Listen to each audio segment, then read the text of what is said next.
Hello and welcome back to Game of Trades, your number one channel for videos on the stock market and cryptocurrencies.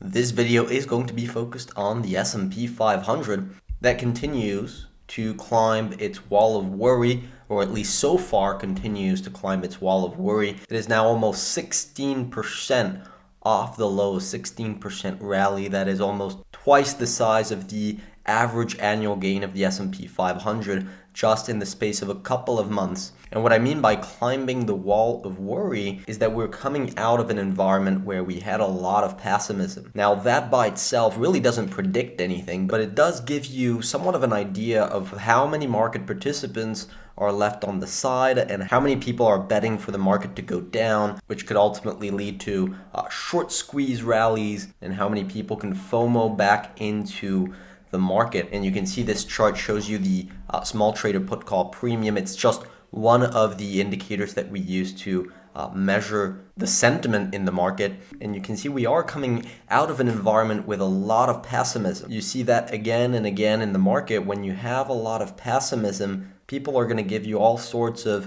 reasoning, all sorts of ideas regarding why the market should go down more. Now, what I've learned from experience is that nobody really knows what's going to happen. But what you can do is realize that when all of this pessimism exists, it probably means that most people are aware of that bad news and it's baked into the market, which leaves a lot of room for people to get surprised to the upside and for the market to climb that wall of worry. And you can see we had these types of extreme betting, extreme put call ratios from small traders in the COVID crisis, at the bottom of the COVID crash, at the bottom of the 2008 financial crisis, at the bottom of the 2000 bear market, showing you we are, again, not predicting the future, but giving you an idea of where we are in terms of the pessimism relative to history and what happened looking forward from these readings. Now, the difference here is indeed that long-term valuations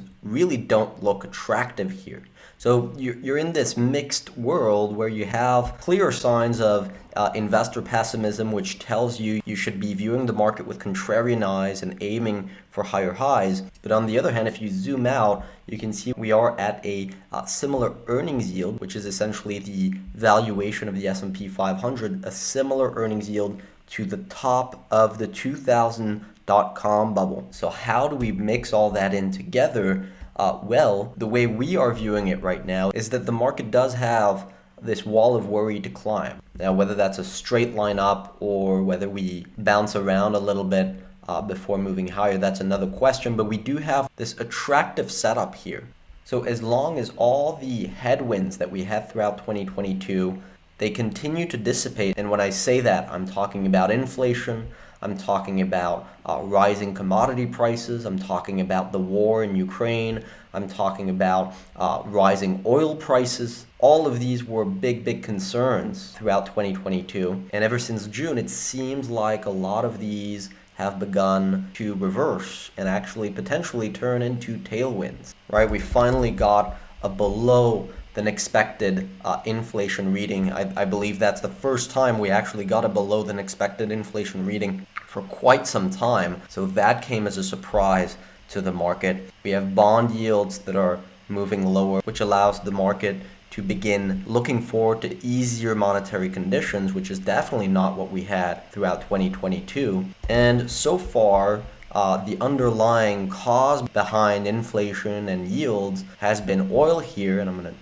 highlight that here in yellow. And oil has also been coming down since the month of June, which has allowed the market room to rally. So that's where we are, and that's the setup, that all of these concerns are baked into the market, and any type of improvement is going to create this short squeeze rally as the market climbs up to new highs, ultimately actually leading to ridiculous valuations. We're on the same page on that there is a point where the market is going to be unbelievably unattractive, but right now it's kind of behaving exactly as we would hope it to in this type of scenario, with all these risk factors moving down and stocks moving higher at the same time. Now, for those who are focused on the shorter term, and I know there's quite a few subscribers out there that are focused on the shorter term moves. Oil is down 30% here. If you take a look at momentum, it's been fading to the upside, right? So that does suggest that potentially you're going to see this counter trend move on oil, which would temporarily remove one of those tailwinds that we have, bringing the market higher. And I might sound a little bit redundant saying that, but that is the difference between seeing that V-shaped recovery and seeing a retracement or even a retest before moving higher. We don't care about this move because ultimately we want to be well set for this move. We want to capture the bigger trends, and if this ends up being a accumulation pattern, a bottoming process instead of a V-shape, well, so be it. We did just hit our first big target for this run here at around 4,177 points. That was really a tough level of resistance, so an important target for this run. The next tough line of resistance comes in around this resistance line. Now, if you pay attention for just a minute, I'll show you around some of the features that I think can help investors that are really looking to gain an edge on the market. There's a lot of misinformation out there on the market, a lot of people who have no idea what they're doing. Now, we absolutely do not pretend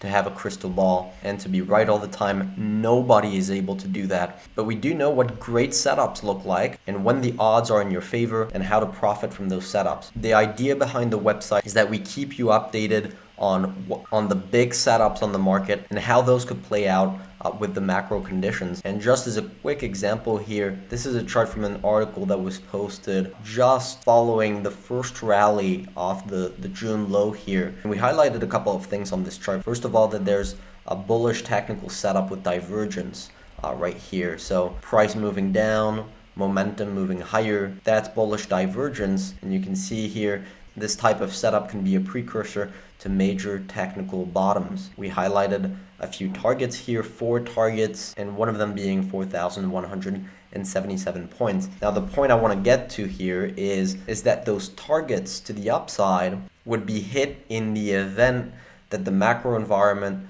that we're anticipating materializes fairly quickly, so within the next 6 to 12 months. If that is the case, if the economy cools down and inflation peaks, that will drive PE multiples higher. Now, so far, we've had the first week CPI reading this week, and that coincided with the market crossing that first target. So if that thesis continues to play out, you are going to see the market climb higher and higher and higher and really begin hitting those targets one after the other, with the 5,300 point target as our maximum target for the SP 500 for the next 12 months. And of course, we'll be reassessing that every step of the way. We'll be reassessing our view on what inflation looks like, on what the economy looks like as the market climbs, to see if we should really be aggressively booking profits or even potentially flipping short at one point. So far, that's not the case. So far, we're keeping that optimistic outlook on the market. The only concern that I have, and something that we're currently making a deep dive into, is crude oil. Because if crude oil takes another hit at 133, in the grand scope of things, it wouldn't look very different to most of the typical bull runs where you tend to see a higher high being formed. The problem is that if you have some type of geopolitical uncertainty and the war escalates and you see oil back to $130, well, that would probably be pretty painful for the stock market. If you see oil back up to $130, I would guess that the market would be undercutting the June lows by the time oil reaches that. And that would once again be an opportunity to get aggressively long on the market. But as I said, we are working on that thesis from a fundamental standpoint.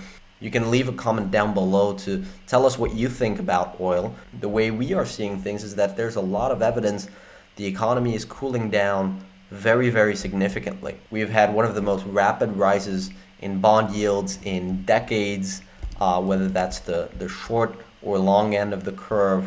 very aggressive monetary tightening. It's been a while since that has begun. So that really is going to start getting reflected on economic numbers. The same thing goes for the dollar. We've had the dollar rise for a full year now, which means that's going to get reflected in economic numbers as a form of monetary tightening. And you've got business inventory levels that are clearly at all-time highs right now. So businesses are probably going to calm down all their manufacturing orders. And if they're calming down their manufacturing orders, then that's going to be reflected on oil's price as industry cools down. So we do think that's ultimately going to drive oil lower, but there is that geopolitical uncertainty from the war, which could absolutely ruin that entire thesis, as it did right here. This was a geopolitically fueled spike in oil prices. Investors need to be aware that that can happen again, and that would probably have a negative impact on the market.